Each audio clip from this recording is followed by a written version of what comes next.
Merhaba arkadaşlar. Bugün sizlerle yine bir mücevher yapımında beraberiz. Çok değişik, güzel bir bileklik oldu. Değişik renklerini çalıştım ben bunların. Şu şekilde. İster ikisi de yani 11.0 kum boncuk kullanabilirsiniz. Yani ikisi de 11.0 olabilir ve ikisi de kum boncuk olabilir.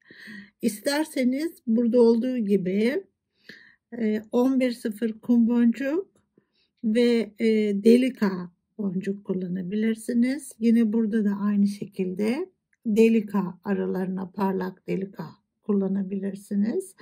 Ve bunu bir kubbeyle taçlandırabilirsiniz bu şekilde. Zaten şimdi kubbeli yapacağız biz. Veya ortalarına bakın, bu da aynı şekilde yaptım. Ortalarına bunların çek kristalleri koydum böyle. Bunu da nasıl yaparsınız onu da göstereceğim arada. Ve arkadaşlar oldukça şık bir bileklik. Şimdi hemen yapımına geçelim. Tabii onun öncesinde neler gerekli onlara da bir bakalım. Şimdi normalde tek renk kullanıyorum ben boncuk, ama aralarda şu geçişleri şaşırmamanız için araya siyah koyarak çalışacağım. Sizin anlamanız açınızdan bunu yapıyorum. Siz isterseniz tek renk çalışabilirsiniz. İsterseniz şimdi bu çalıştığım gibi çalışabilirsiniz. O nedenle bu yapacağımız bileklik için iki ayrı renk 11.0 kum boncuk gerekiyor. Yine 11.0 delika gümüş boncuk gerekiyor. Bunlar da 11.0 arkadaşlar ve gümüş rengi. Gene burada kubbenin içine yerleştirmek için bir taşımız var. Rivoli. Şöyle rivoli taşımız. Bunun ölçüsünü de söyleyeyim size. Şöyle. Bunun içine yerleşecek. Ve arkadaşlar ip olarak yine bizim ipimiz var. Onu kullanıyorum. Siz Miyuki'nin ipini kullanabilirsiniz veya piyasadaki ipleri de kullanabilirsiniz. Ben bu ipi kullanıyorum. Oldukça sağlam ve ince. Şimdi yapımına başlayalım arkadaşlar. Şimdi arkadaşlar ipimizin iki ucuna da iğne takıyoruz. 2 metre ip keselim ve iki ucuna da iğne takalım. İpimizin iki ucuna da iğnemizi takalım. Şimdi burada arkadaşlar şu ara bölümleri, ben şu bölümleri siyahla çalışacağım. Sizin daha kolay anlayabilmeniz için. Siz olayı anladıktan sonra ister böyle benim çalıştığım gibi çalışın, isterseniz düz renkli çalışın. Benim iki renk çalışma amacım size bunu daha iyi anlatabilmek. Evet. Şimdi 4 tane siyah alıyorum. Şu. Ve ipimi ortalıyorum şu şekilde. Bir tanesinden geri dönüyorum. Şu.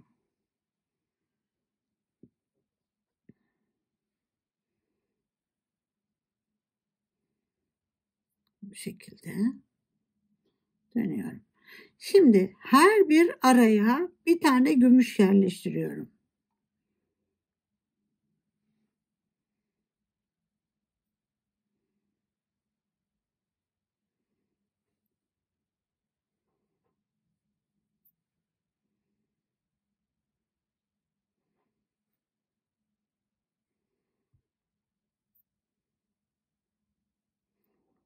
Bu.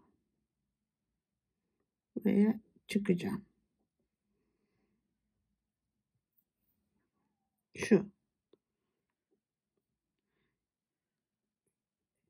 Şimdi bu boncuktayım. Diğer iğnemi alacağım. Diğer iğnemi alacağım. Şöyle turlayıp bu boncuğa geleceğim. Onu da bırakacağım. Şimdi önemli bir nokta bu. Bunu mutlaka yapın. Evet, alıyorum ve böyle geliyorum.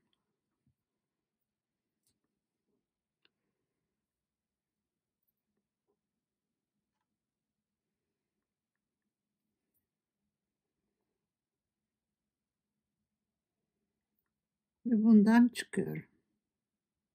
Şu. Şimdi gördüğünüz gibi iki ip de tek boncukta ve karşılıklı çıkmış durumda. Bu önemli bir nokta. Örerken bize çok yardımcı olacak. Ha, başka yerde olsa olur mu? Olur ama çok dolanıyorsunuz.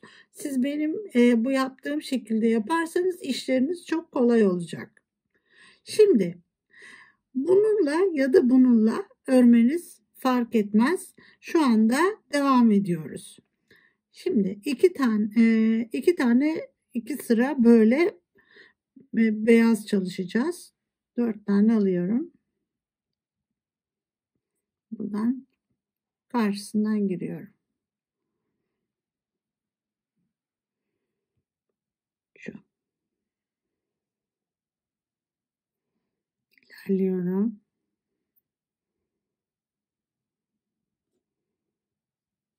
Şimdi her bir araya bir gümüş yerleştiriyorum.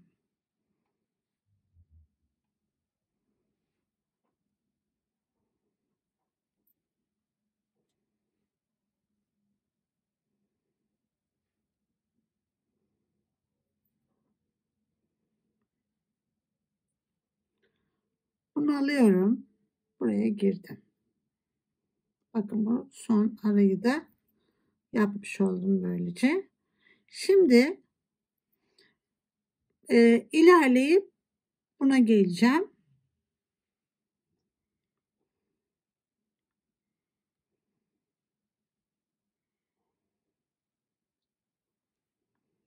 Şu.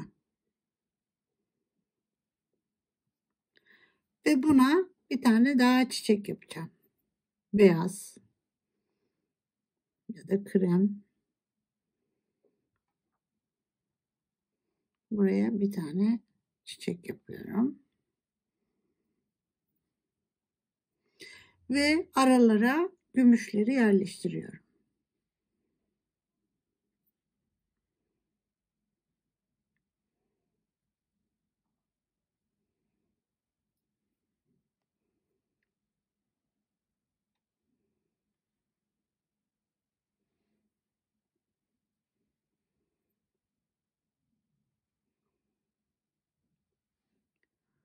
Şimdi ilerleyip buna geleceğim.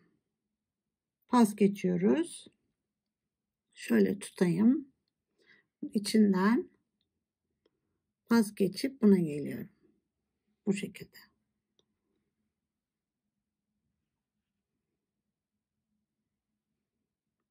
Şimdi buraya bir çiçek yapıyorum. Gene beyaz.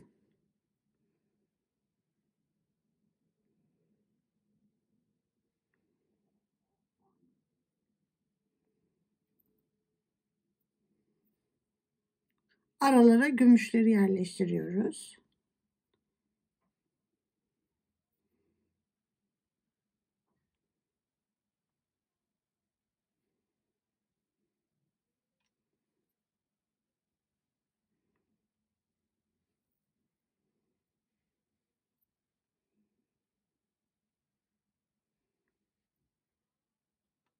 Şimdi ilerleyip buna geleceğim ve buraya da bir çiçek yapacağım.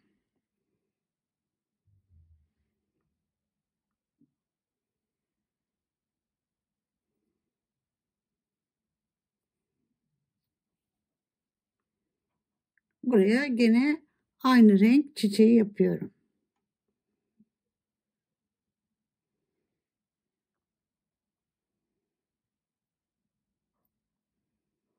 Aralarına gümüş koyacağız.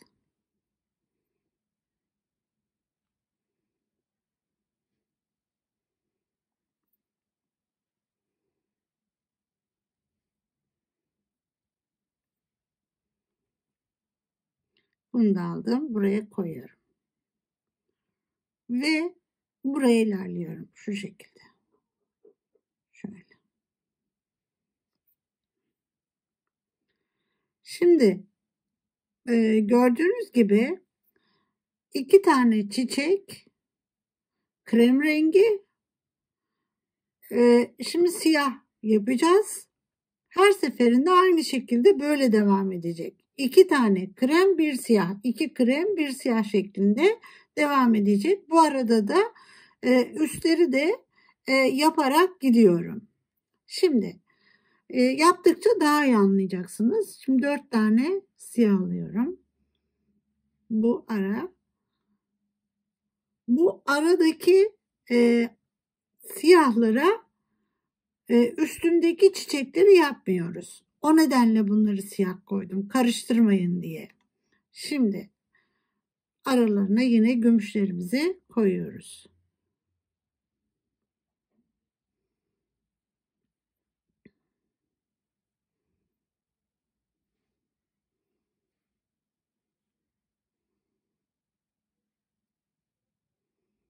Burada. Bunu da yerleştirdim. Bunun arkadaşlar altına ya da üstüne bir çiçek olmayacak. Yan tarafından beyaz devam edecek. Şimdi devam ediyorum. İlerleyip içinden böyle pas geçip buna geleceğim.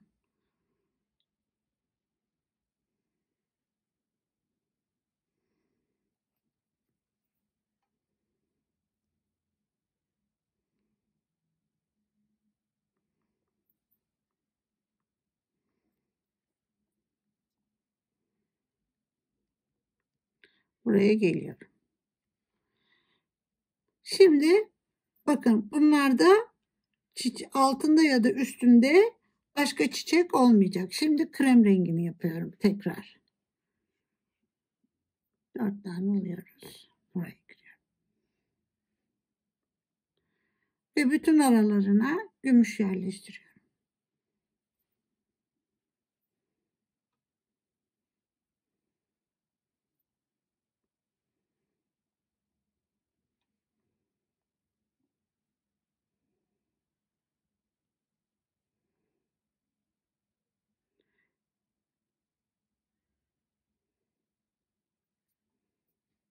Şimdi bunun hemen burasına bir çiçek yapıyoruz. Şöyle geliyorum.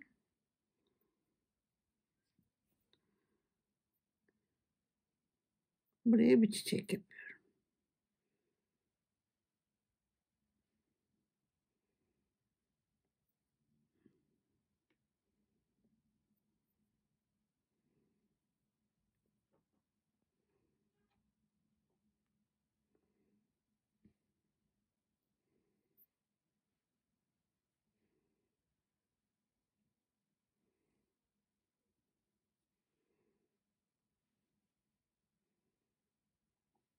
Buradan ilerliyorum. Şu şekilde.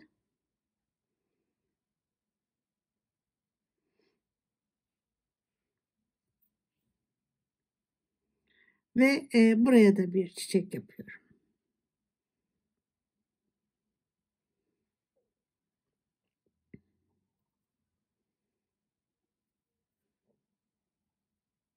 Ve aralara gene gümüş koyuyorum.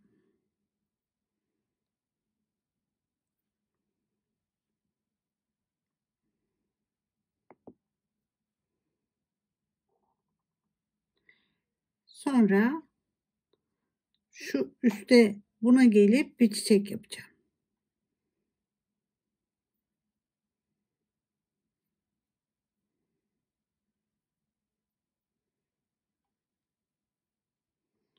Buraya gene krem rengi şu. Gene 4 tane alıyorum. Buraya bir çiçek yapıyorum.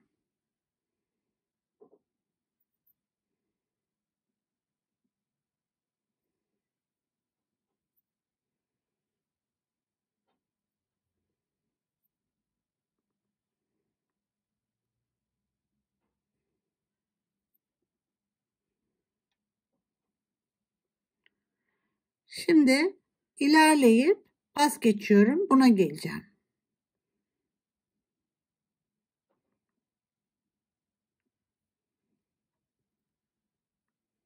Şöyle. Buna geliyorum. Şimdi yine siyah. Neden?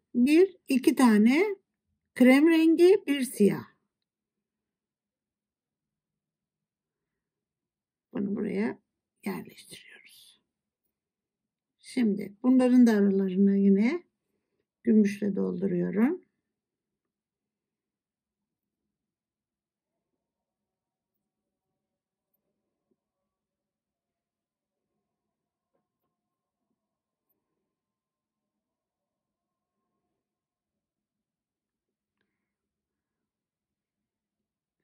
Bildiğiniz gibi siyahlara altına ya da üstüne bir çiçek yapmıyoruz. İlerleyip buraya krem yapacağız. İlerliyorum.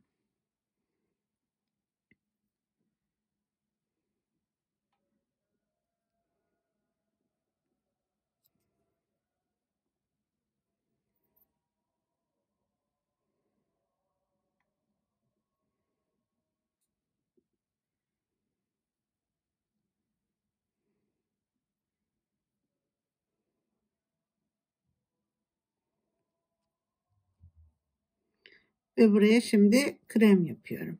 Şimdi normalde arkadaşlar bu böyle, buralarını da çiçek yapmam gerekiyor. İşte o çiçekleri bu iple yapacağım.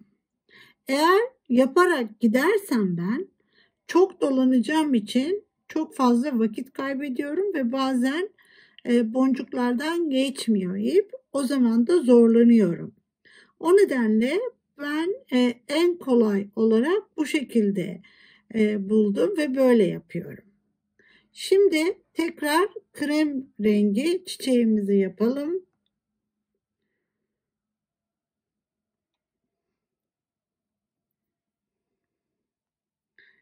Yine aynı şekilde aralarına gümüş koyuyorum.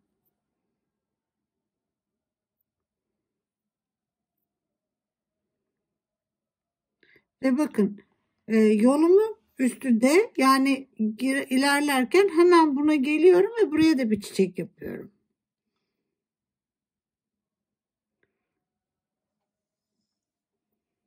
Şu. Buraya hemen bir çiçek yapıyorum.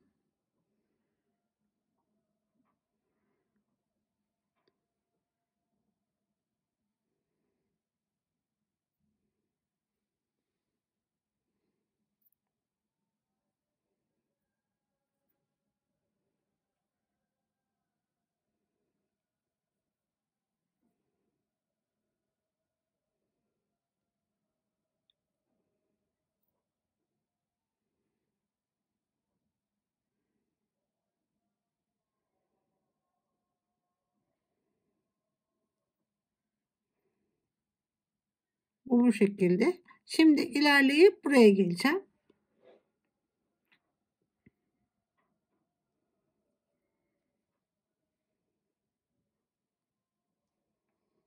Bir tane daha çiçek.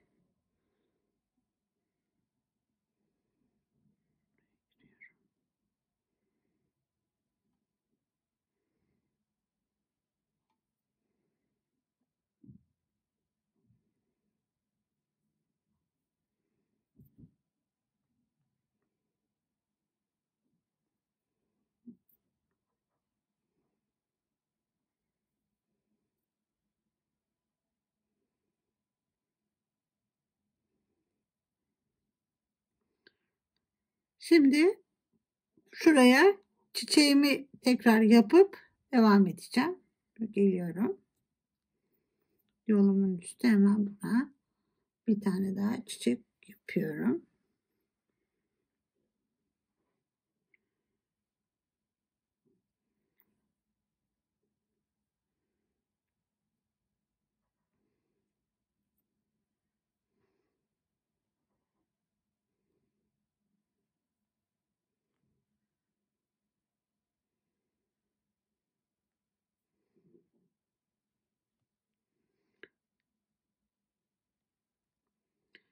Bu bittikten sonra gördüğünüz gibi direkt tepeye geliyorum.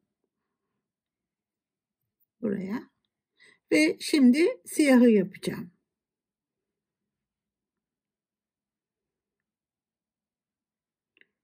Bu şekilde. Evet, şimdi sistem aynı şekilde devam ediyor. Ne kadar?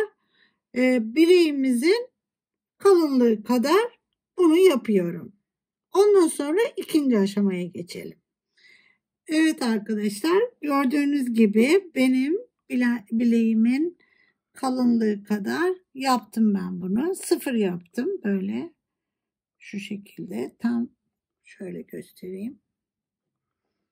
Şöyle. Sıfır yaptım ben. Ama bir tane eksik yapabilirsiniz siz. Şu şekilde. Evet.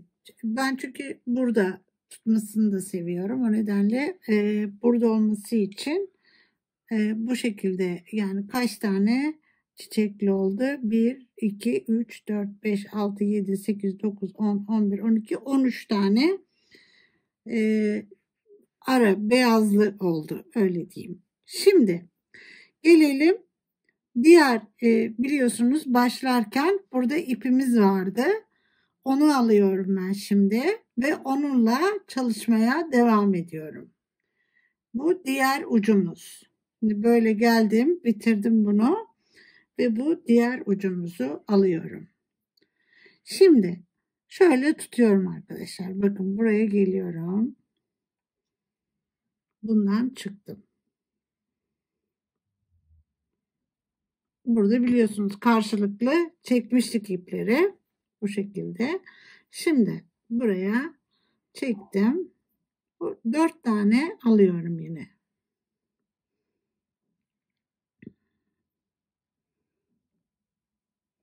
4 taneyi alıyorum ve buna giriyorum şöyle. Şu.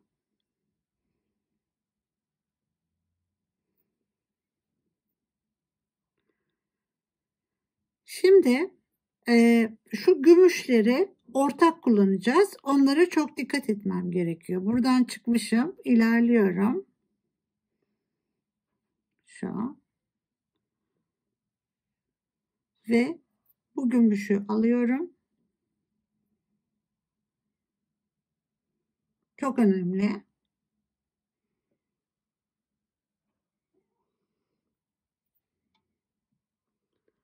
Bunu buradan tekrar ikisinin arasına, hani yeni alıyormuşum gibi düşünün, buraya yerleştiriyorum. Şimdi tekrar bir gümüş alıyorum. Buraya giriyorum.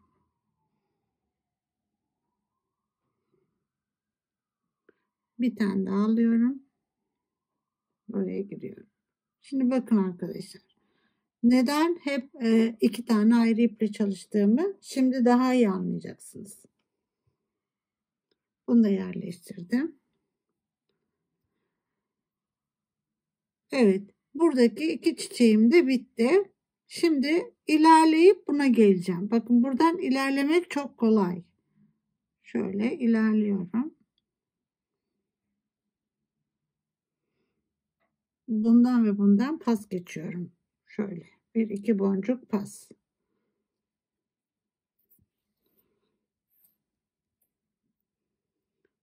Gene gümüşe geleceğim.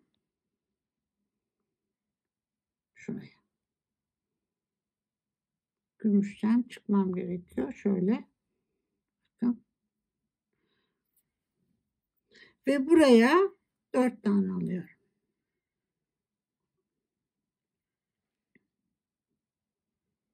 Buraya giriyorum.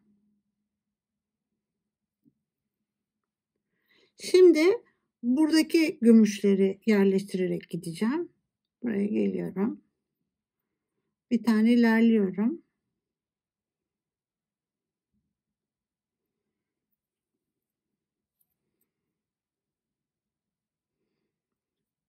Araya bir tane koydum. Şu.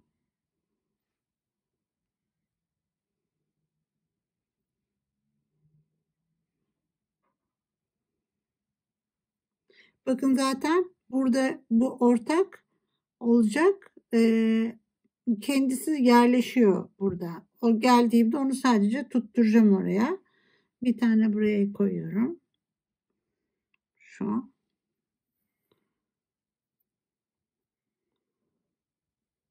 Şöyle. Şimdi bunu tutturuyorum. Şu. Önemli burası. Bunu aldım böyle. Şimdi ilerliyorum. Böyle ilerliyorum.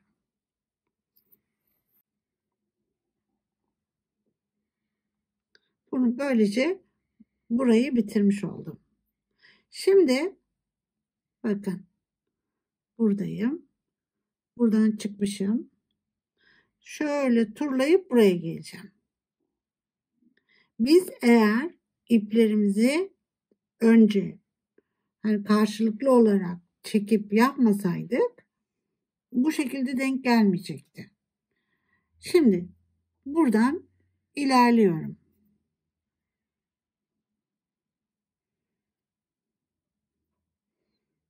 İçlerinden geçerek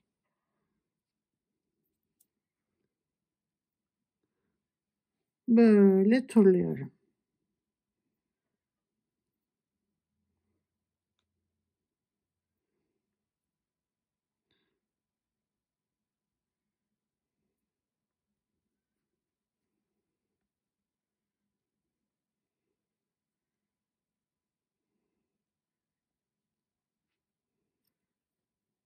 Buraya geldim. Gördüğünüz gibi siyah boncuklarla yani şu aradaki siyah çiçeklere hiçbir işlem yapmıyoruz. Öylece kalıyor. Onları sonra birbirine tutturmak için kullanacağız. Evet, şimdi geldim buraya. 4 tane alıyorum.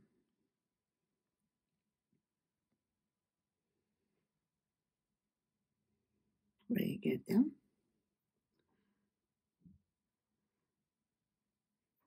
Ortak buradaki ortak olacak.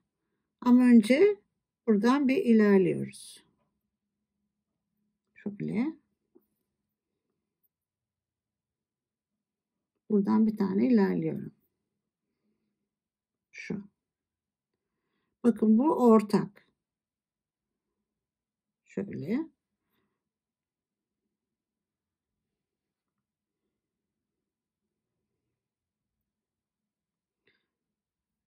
Buna giriyorum.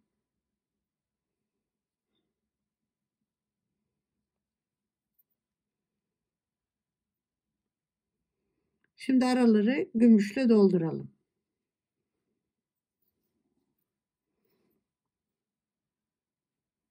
Tekrar buraya bir gümüş.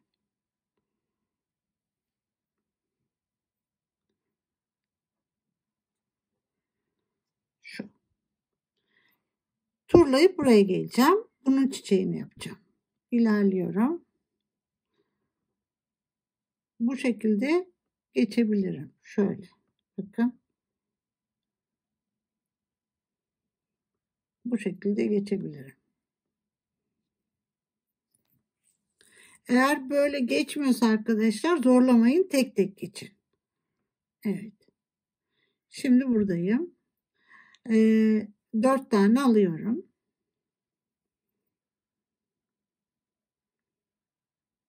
Şu. Buradan girdim.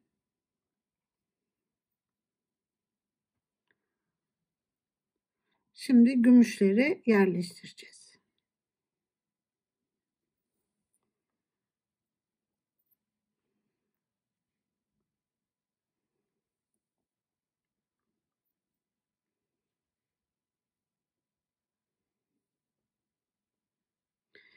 Şimdi bakın buraya geldiğimde bu ortak.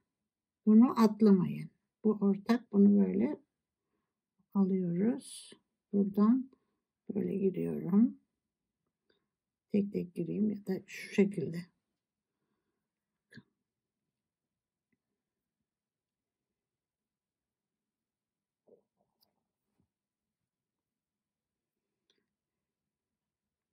Şimdi ilerleyip buna geleceğim. Böyle bakın.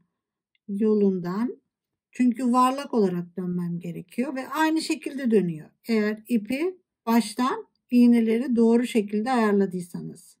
Böyle gidiyor.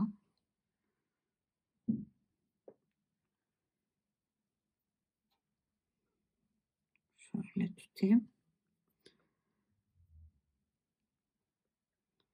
Çok döndürmeye çalışmıyorum. Hani döndürmemeye çalışıyorum. Rahat kavrayın diye. Ama zor bir çalışma arkadaşlar. Dikkat etmeniz lazım. Hani benim iğneyi nasıl nereden girdiğim hani ve hani nerelere dikkat ettiğime siz de dikkat ederseniz o zaman daha kolay olur işiniz. Şimdi buradan çıkıp buna çiçeğini yapacağım. Sistem aynı şekilde devam ediyor. Bunu tamamlayayım.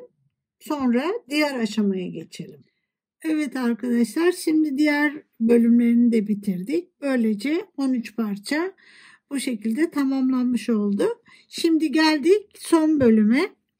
Daha doğrusu bilekliğin son bölümüne. Daha bitmedi tabii, çok işimiz var. Şimdi şunu mesela yapmak istersek eğer buralara gördüğünüz gibi 2 milimlik rondela yerleştirdim ben. Onu yapmak istersek nasıl yapıyoruz? Veya diğer bunda olduğu gibi bunu yaparsak nasıl yapmak istiyoruz? Onları arada göstereceğim. Yani bunu yapmayacağız tabii. Rondelayı koymayacağız. Ama eğer siz alternatif olarak bunu yapmak isterseniz nereye koyuyorsunuz onu göstereceğim. Şöyle. Şimdi buradan çıkmışız zaten. En son buraya geldik ve buradan bitirdiğimizde ipimiz burada olmuş olması gerekiyor. Geliyorum, ilerliyorum. Şuradan. Tabii çok fazla geçtiği için dikkat edin, kırmayın boncuklarınızı. Şimdi ikisinden birden geçiyorum arkadaşlar. Şuraya. Bakın. Buraya geldim. Bu gümüşteyim. Şimdi buraya rondela koyabilirsiniz. Bakın böyle rondela koyabilirsiniz. Şu şekilde.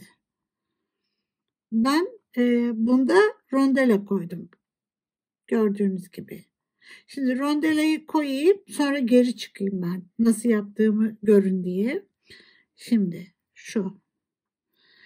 Ve bu orta kısma geldiğimde bir kum, bir rondela, bir kum alıyorum. Buradan ilerleyip ikisinden buraya geliyorum. Şu. Şu şekilde. Ve burada bir tane rondela koyuyorum yine.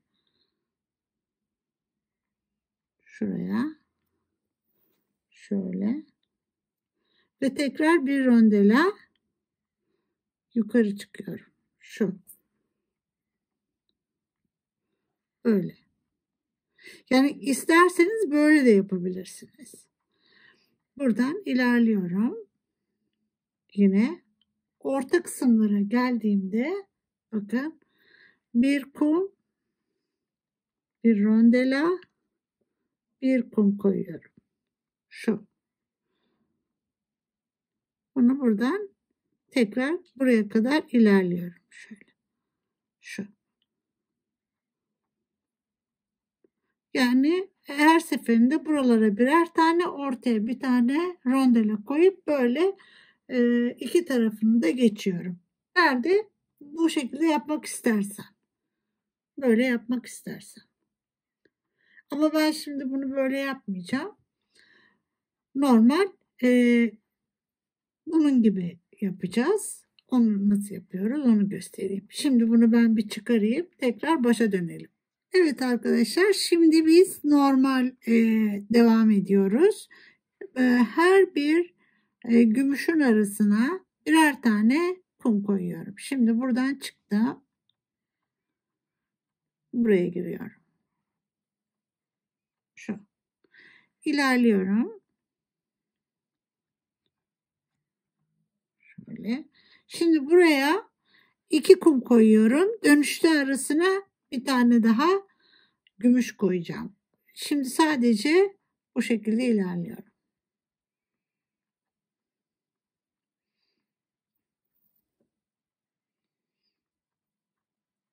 Tekrar bir tane alıyorum. Bakın bu gümüşlere giriyorum ve yerleştirerek aralarına gidiyorum.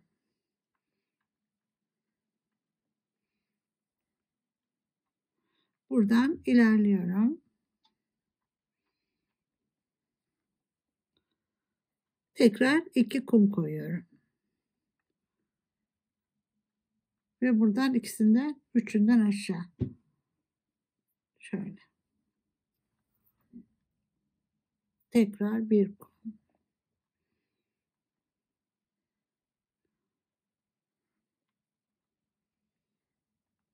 Bir tane alıyorum.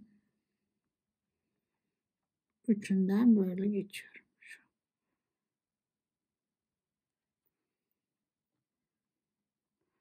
Bu şekilde tekrar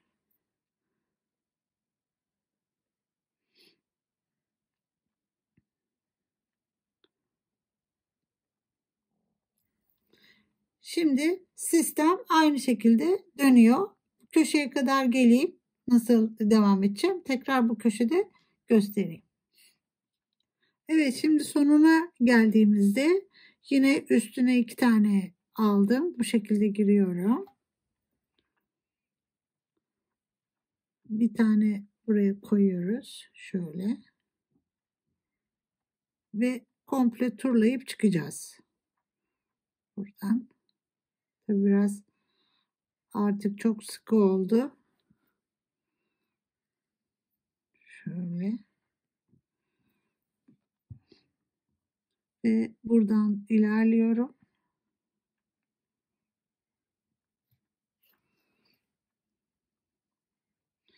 Buna çıkıyorum.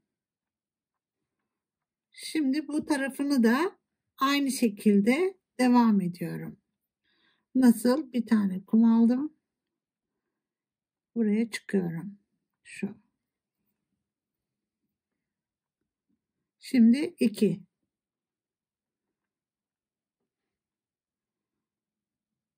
Buraya iniyorum.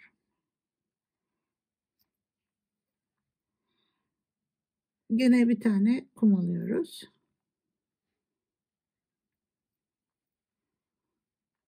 Tekrar bir tane alıyorum.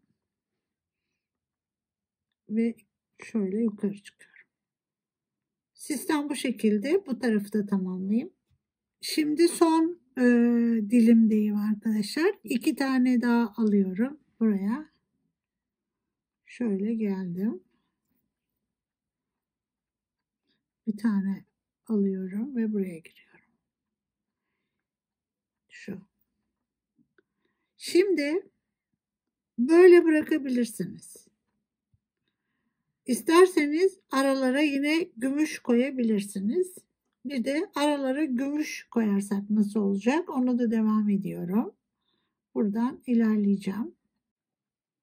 Şimdi buradan geçeceğiz. Şu şekilde.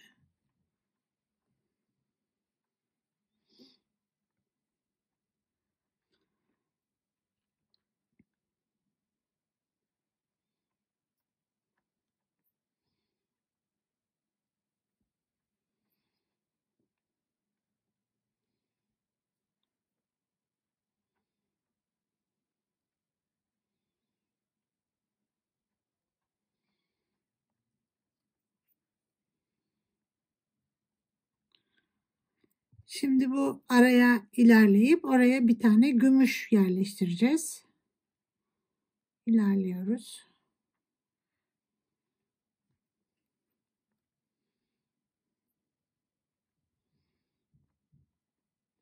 Bir tane gümüş alıyorum ve komple böyle aradan geçiyorum.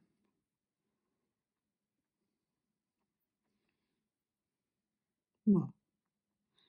Yani isterseniz bunu koymayabilirsiniz ama hani koyduğunuzda da şık duruyor şu şekilde. Şimdi ilerliyorum ben yine buradan buraya.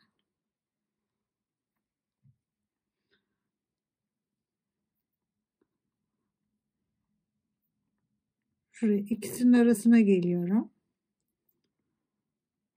Bir tane gümüş.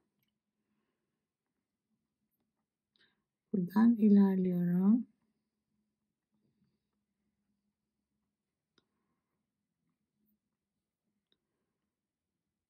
Bunu yerleştiriyorum.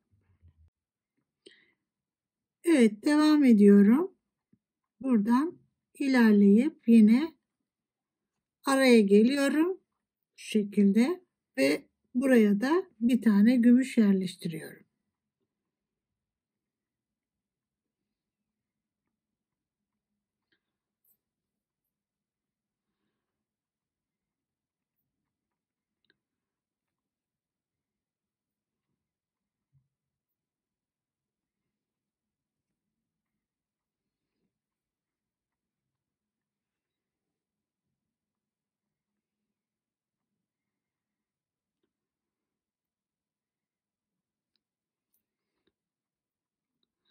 Evet, şimdi arkadaşlar buraya ve bu tarafa da aynı şekilde ben yerleştireyim, bitirelim ve kapamalarını nasıl yapacağız onu görelim.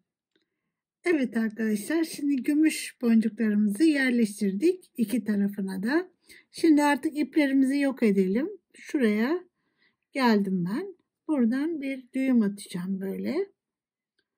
Dikkatli bir şekilde ve araya sıkıştıracağım.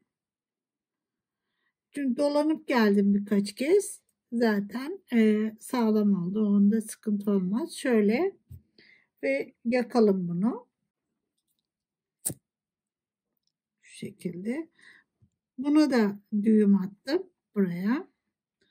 Onu da keselim ve yakalım. Evet. Böylece bilekliğimiz tamamlandı. Şimdi kapama bölümüne geldik.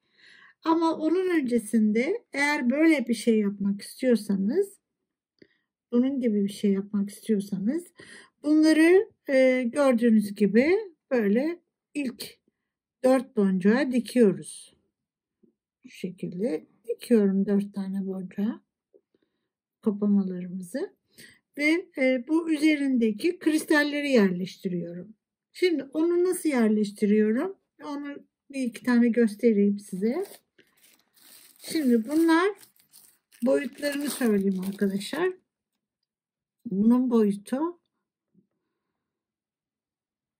şöyle 4 milim, gördüğünüz üzere 4 milim faset kesim deniyor bunlara. Çek kristali. Şimdi bunları yaparken şöyle şuradaki şeye giriyorum. Delika boncuğa.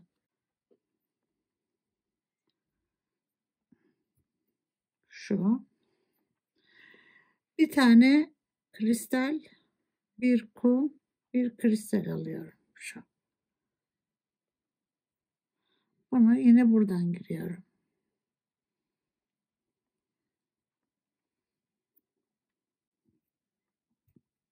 Şu.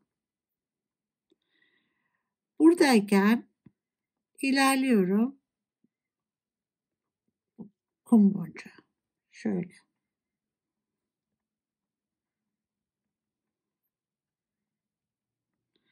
Ve bir tane tekrar kristal alıyorum. Onu buradan giriyorum. Şu. Şöyle çektim. Bir tane tekrar kristal alıyorum. Bunu da buradan giriyorum. Şu. Bu şekilde. Buradan ilerliyorum. Aşağıya. Şuna geliyorum. Ve çekip yerleştiriyorum hepsini. Şu. Şimdi ilerleyip buna geliyorum. Şunlardan.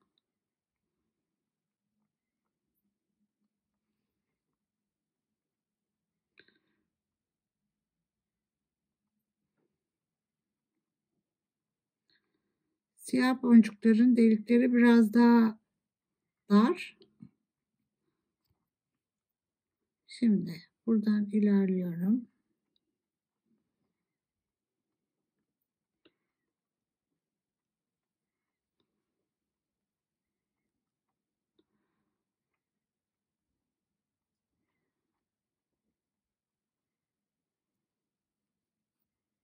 Buna geliyorum. Ve gümüşe geliyorum şuradaki. Yine aynı şekilde bir kristal, bir kum, bir kristal alıyorum. Böyle. Bundan giriyorum şu. Ve çıkıyorum yukarıya. Kum boncuğa geliyorum şu. Buradayken bir tane bunu alıyorum ve buraya giriyorum. Şimdi bakın bu tarafa doğru çıkmış bana doğru. Onun için o yönden giriyorum böyle. Bir tane daha alıyorum. Tekrar buraya giriyorum. Şu. Yine buradan dönüyorum. Buraya. İlerleyip gene buraya geleceğim. Aynı çalışmaları yapacağım. Yani bir alternatif de bu oluyor. Böylece hani bir video içerisinde değişik modeller öğrenebiliyorsunuz. Örneğin bunda da videonun içinde daha başlarda gösterdiğimiz gibi rondellaları da kullanıp daha değişik bu şekilde bir modelde yapabiliyorsunuz. Şimdi kapama bölümüne geliyoruz. Ben bunları böyle koymayacağım buraya. Onun için onları çıkartalım ve kapamayı nasıl yapıyoruz? Kubbeyi nasıl yerleştiriyoruz onu görelim. Şimdi kubbemizi yapıyoruz. Daha doğrusu yapmış olmamız gerekiyor kubbemizi.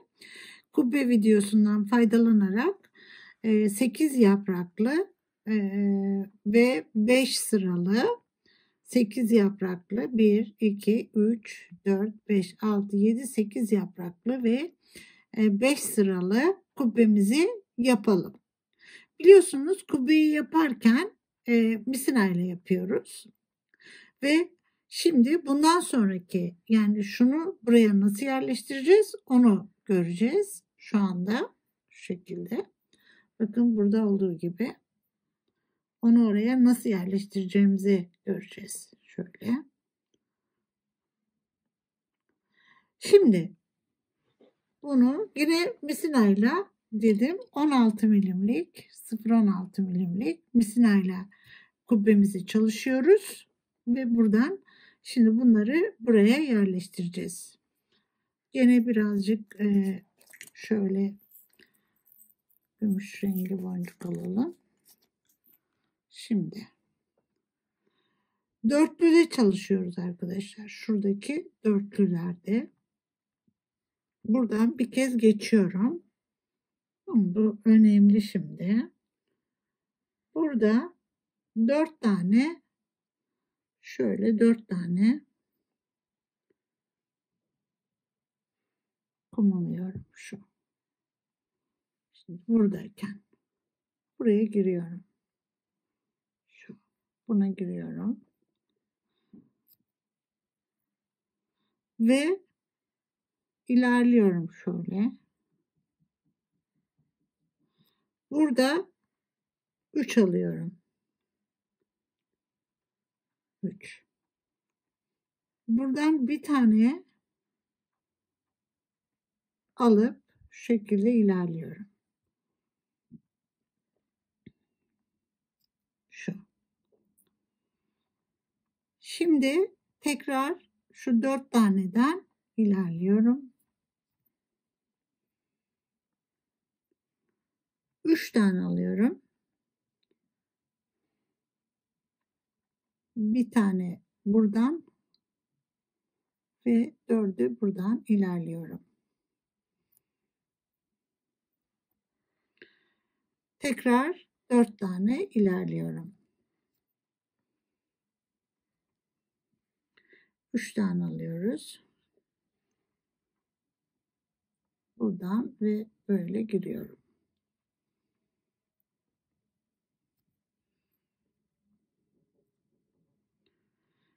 Bunu ben şu şekilde düzelttiğim zaman görüyorsunuz böyle çentikler oluşuyor. Şimdilik bu şekilde dursun. Daha rahat çalışıyorum çünkü. Şimdi ilerliyorum. 3 alıyoruz. Buradan 1 alıyorum. Şöyle buraya geçiyorum. Şu.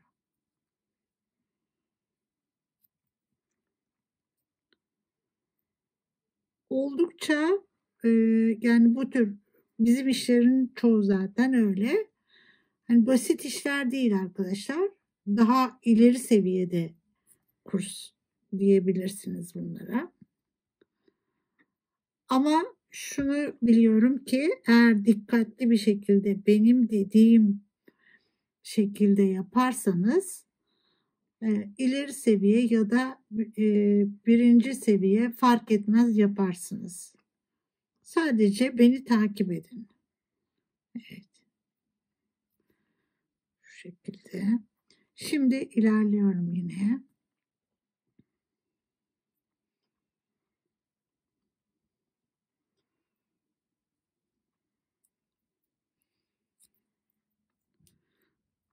Ve 3 tane alıyorum yine. Yine bir tane buraya. Şöyle. Gittim. Şimdi bunu böyle bastırıp yerleştirelim. Şu şekilde. Bu sonuna geldik arkadaşlar. Sonundayım. Şöyle göstereyim yine. Son bölümündeyim bakın. Şu. Burası önemli. Son basamağa geldiğimde bakın buradan bir taneden çıkıyorum. Buradayım. Bir taneden çıkıyorum. Ve 2 boncuk alıyorum burada. Buna tekrar giriyorum. Ve 4'üne birden şu şekilde çıkıyorum. Şu. Ve düzelttim. Bunu aşağı verdim. Artık kubbemizi düzelttim. Şimdi bunu yerleştireceğim içine. Şöyle. Bu şekilde bunu yerleştiriyorum. Buradayım. Dışarı tekrar bunlardan bir tanesinden çıktım. Bunun içine boncuk da koyabilirsiniz. Yani yuvarlak veya düğme de güzel bir düğme de koyabilirsiniz. Şimdi ikisinden ilerledim. Buraya geldim. Bu aralara birer tane gümüş yerleştiriyorum. Şu.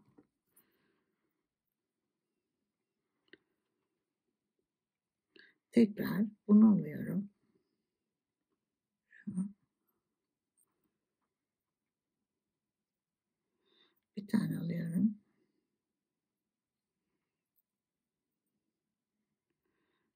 Bir tane daha.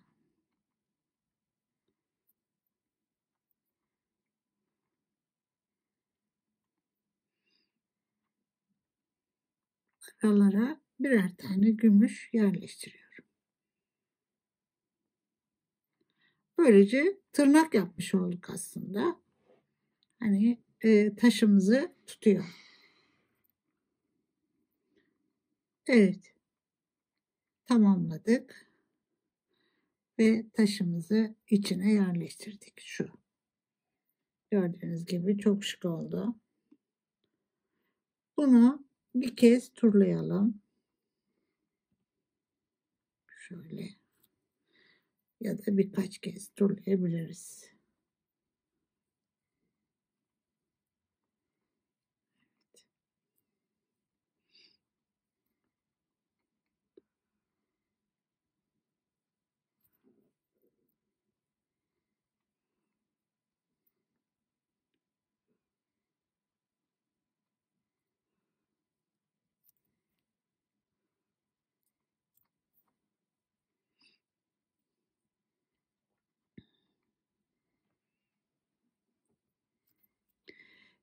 Şimdi böyleyken bu ikisini yan yana getirelim.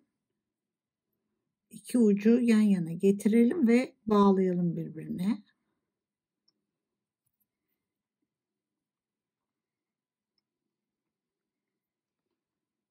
Şuradayım. Şöyle yapalım. Buraya geldim. Ve şu aradan çıkıyorum. Biliyorsunuz bu dörtlüden girerek yapmıştık onu. Gene bu dörtlüden çıkıyorum. Şöyle çıkalım.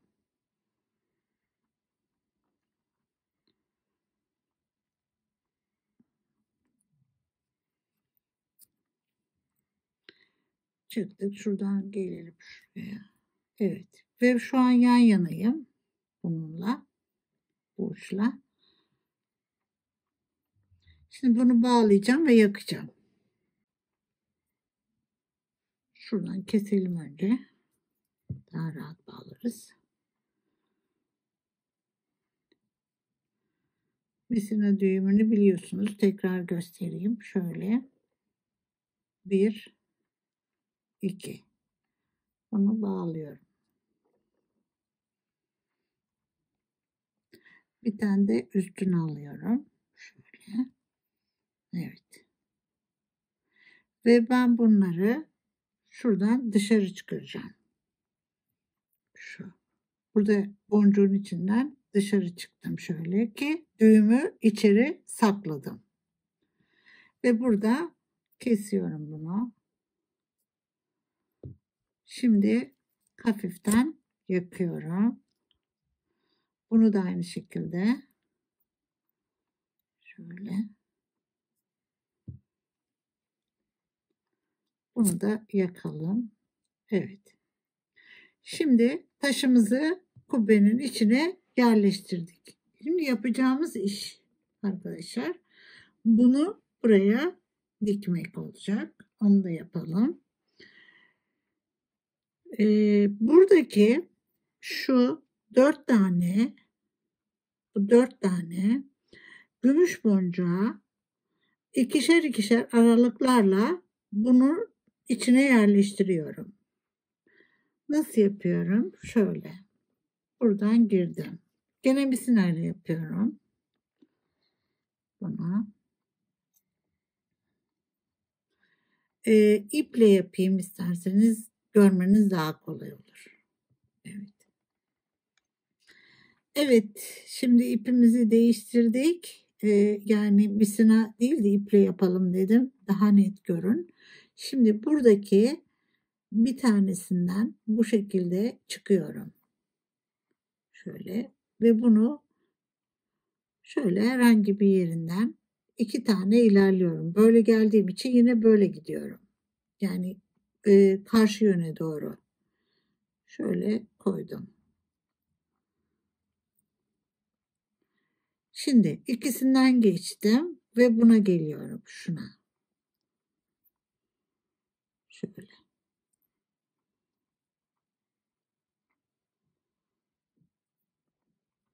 Şöyle. Buradan gene bakın. 2 tanesinden geçiyorum. Şu.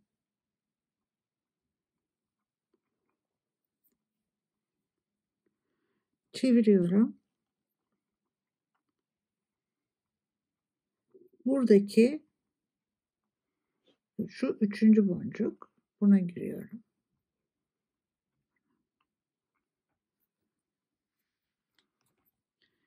Şu. Bu böyle gidiyor. Şimdi buradan yine ikisinden ilerliyorum.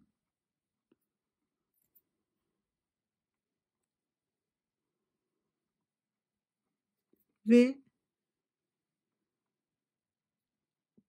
buraya giriyorum. Şuna.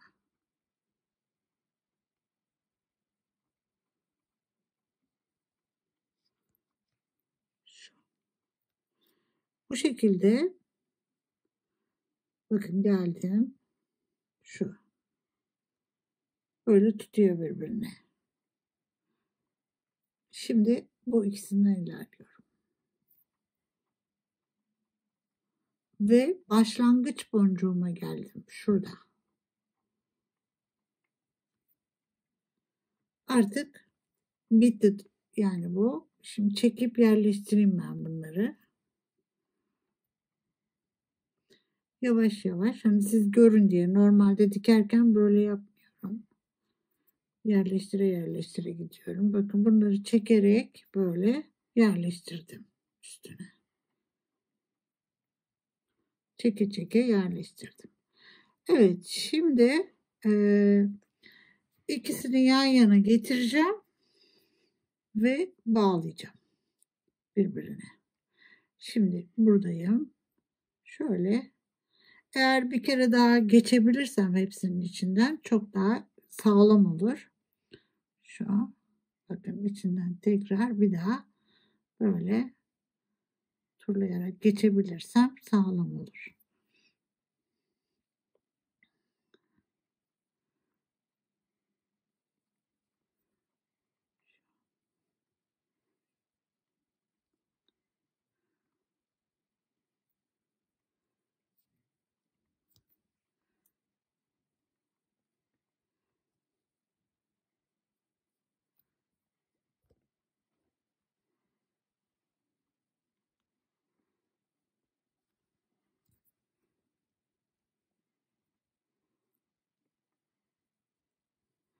Bunu da buradan geçince ikisi yan yana gelmiş oldu karşılıklı. Bunları şimdi birbirine bağlayacağım.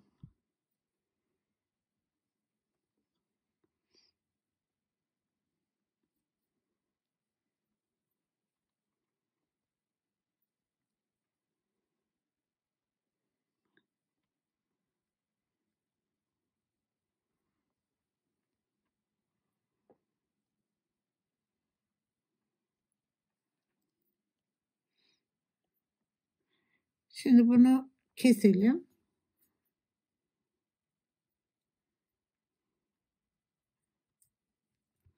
Ve böyle buradan yıkalım. Şu şekilde. Böylece arkadaşlar kubbemizi yerine yerleştirmiş olduk. Şimdi gelelim ilik bölümünü yapmaya. Şu kısma yapacağız. Eğer fireline'ınız varsa fireline ile yapın. Yoksa iple yapabilirsiniz. Şimdi ben bir başlayayım arkadaşlar. Nasıl yapıyoruz? Bu döngüyü nasıl veriyoruz? Onu yapalım. Evet. Şimdi buraya şuna giriyorum. Şöyle. İlk etapta 4 tane beyazla başlıyorum. Şu kremle. Şöyle yapalım. Evet.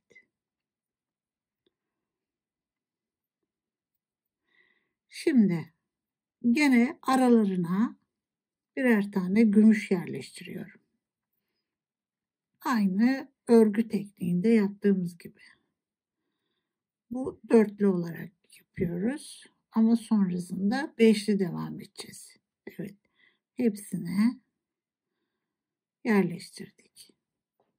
Şimdi bunu yaptıktan sonra ilerliyorum. Şuna. Buraya 5 tane alıyorum. 5. Buraya girdim. Şimdi yine her birinin arasına bir tane gümüş yerleştiriyorum.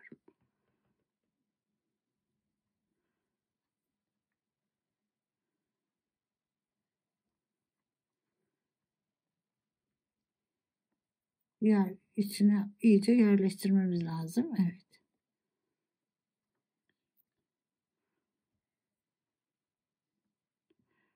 Şimdi burada arkadaşlar nereden devam edeceğiz ona bakalım. Hep dışarıda 2 gümüş kalacak. İçeride 1 kalacak. Yani şuradaki ikincide çalışacağız. Şimdi şöyle göstereyim. Buradayım.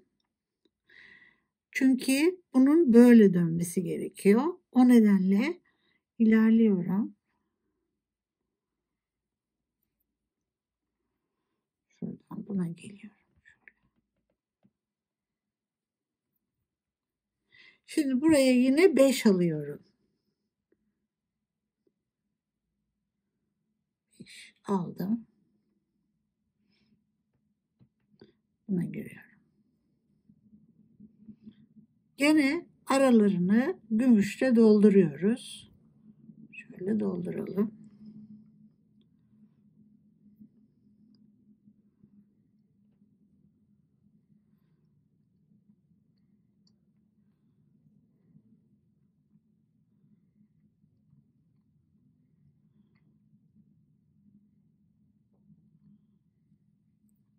Şimdi bakın bu böyle döneceği için benim şuradaki gümüş boncukta olmam gerekiyor. İlerleyip buraya gelmem gerekiyor. Pas geçerek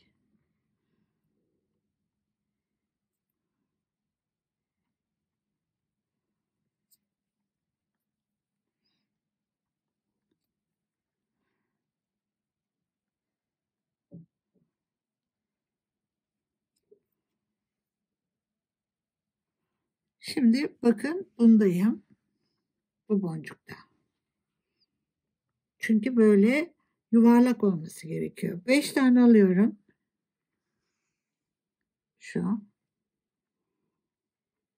Gene buna giriyorum. Şöyle. Tekrar aralarını gümüşle dolduruyorum.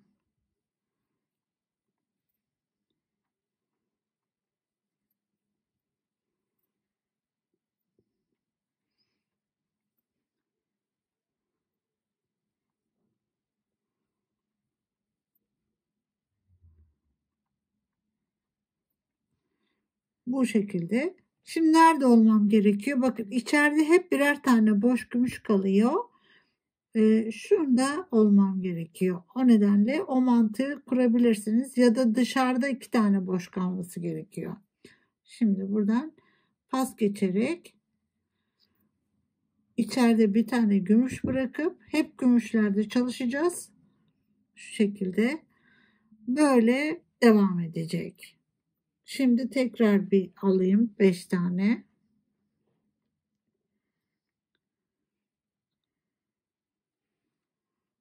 Buraya giriyorum. Ve aralarını şimdi gümüşle dolduruyorum.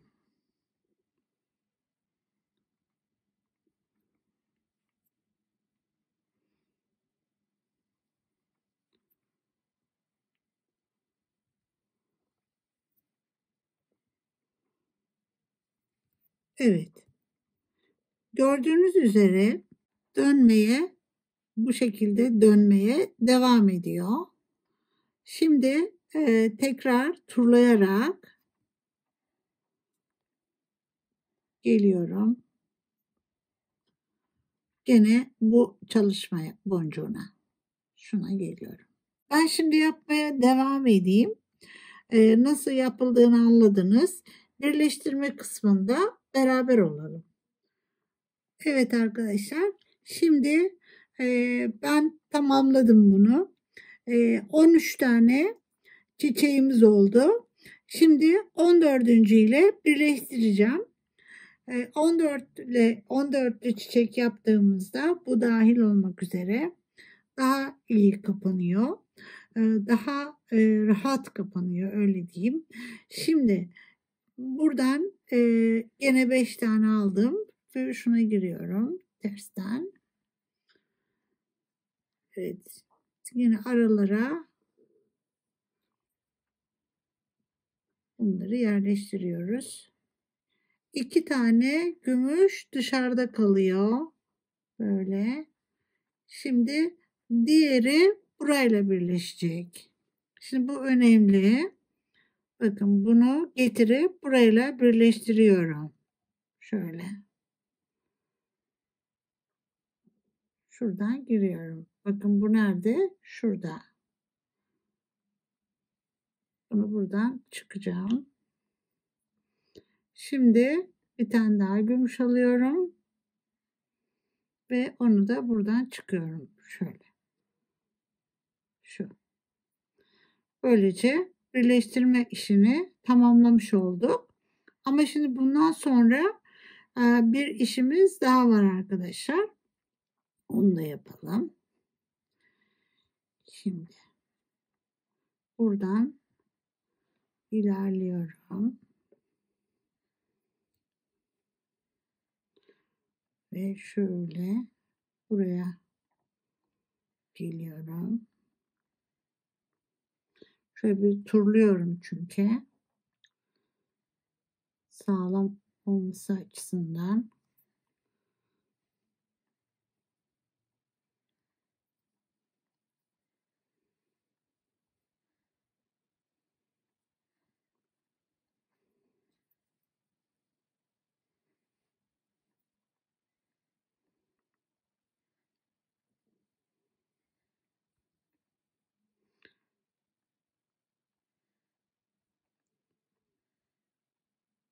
Şimdi burası önemli.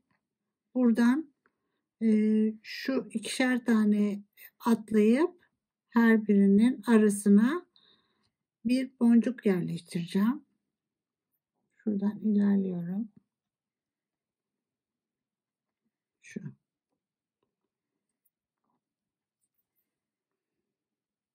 Ve her birinin arasına bir tane kum boncuk alıyorum. Bakın bir tane ve üçünden ilerliyorum. Şu bir, iki, üç. Şu. Böyle.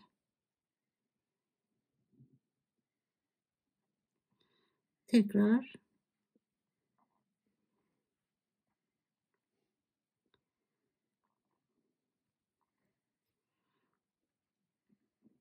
hepsinin arasına birer tane yerleştiriyorum. Şöyle.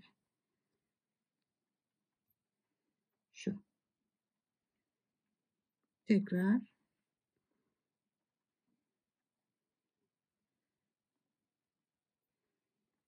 Şöyle. Şimdi ben bunu bir tamamlayayım. Sonunda tekrar nasıl yapıyorum onu göstereceğim. Bir dakika şu şekilde. Eğer üçü birden geçmezse arkadaşlar tek tek geçin.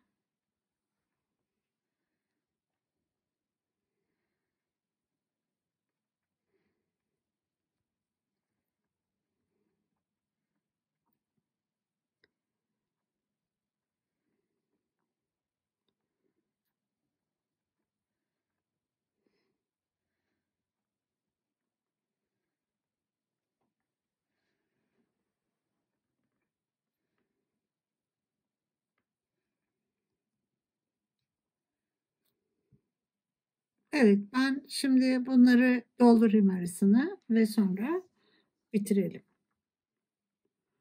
Şimdi bu sonuna geldiğimizde arkadaşlar bunu bu şekilde ilerleyip yan yana getirip bağlayabilirsiniz. Ama burada farklı bir şey daha yapıyorum. Yapmaya da bilirsiniz ama ben yapıyorum. Şimdi şuraya bir tane daha boncuk alıp böyle giriyorum. Şuradan giriyorum. Şu şekilde. Geri böyle. Burası daha tok duruyor. Şimdi dönüp buraya geleceğim. Oraya da bir boncuk koyacağım aynı şekilde.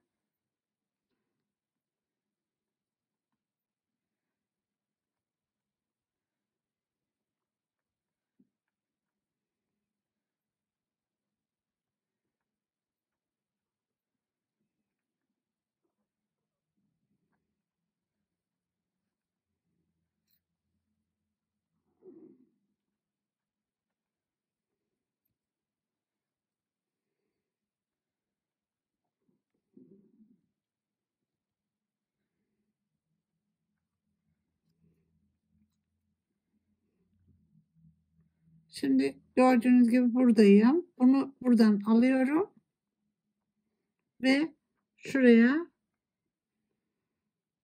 buraya çıktım. Şöyle göstereyim. Şuraya çıktım. Bunun şurasına giriyorum. Şu. Böyle yaptığım zaman biraz daha tok durdu burası. Daha iyi oluyor. Şimdi dönüp iki ucu yan yana getireceğim. Şuradan turluyorum.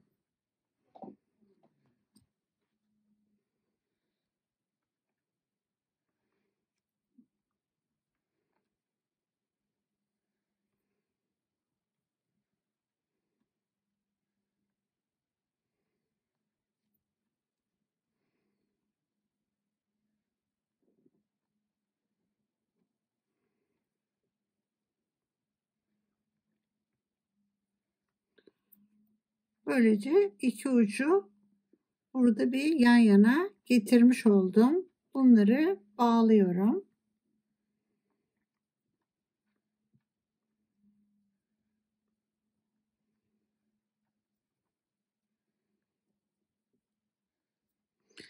Ve ipimi bunun içine, yani düğümü bunun içine sıkıştırıyorum böyle. Şu şekilde. Bitirmiş oldum arkadaşlar işimizi. Şimdi bunu bir keselim.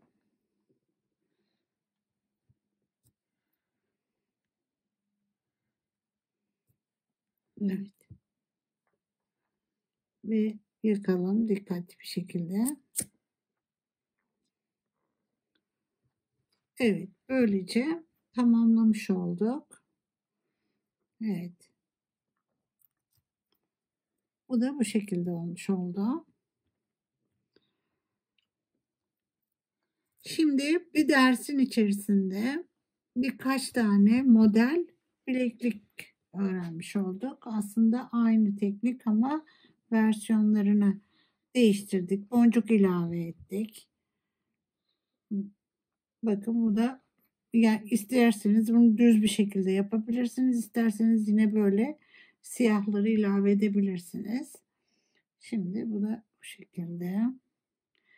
İster kubbeli yapın, isterseniz böyle normal kapama takabilirsiniz. Evet arkadaşlar, şöyle koyayım.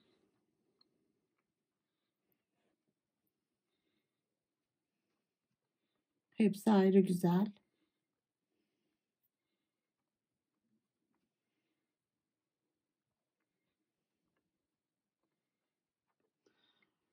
Böylece bir dersimizin daha sonuna geldik. Oldukça uzun bir ders oldu. Her zaman olduğu gibi. Umarım zevkle seyrediyorsunuzdur. Ben zevkle yapıyorum. Size öğretmek için can atıyorum arkadaşlar.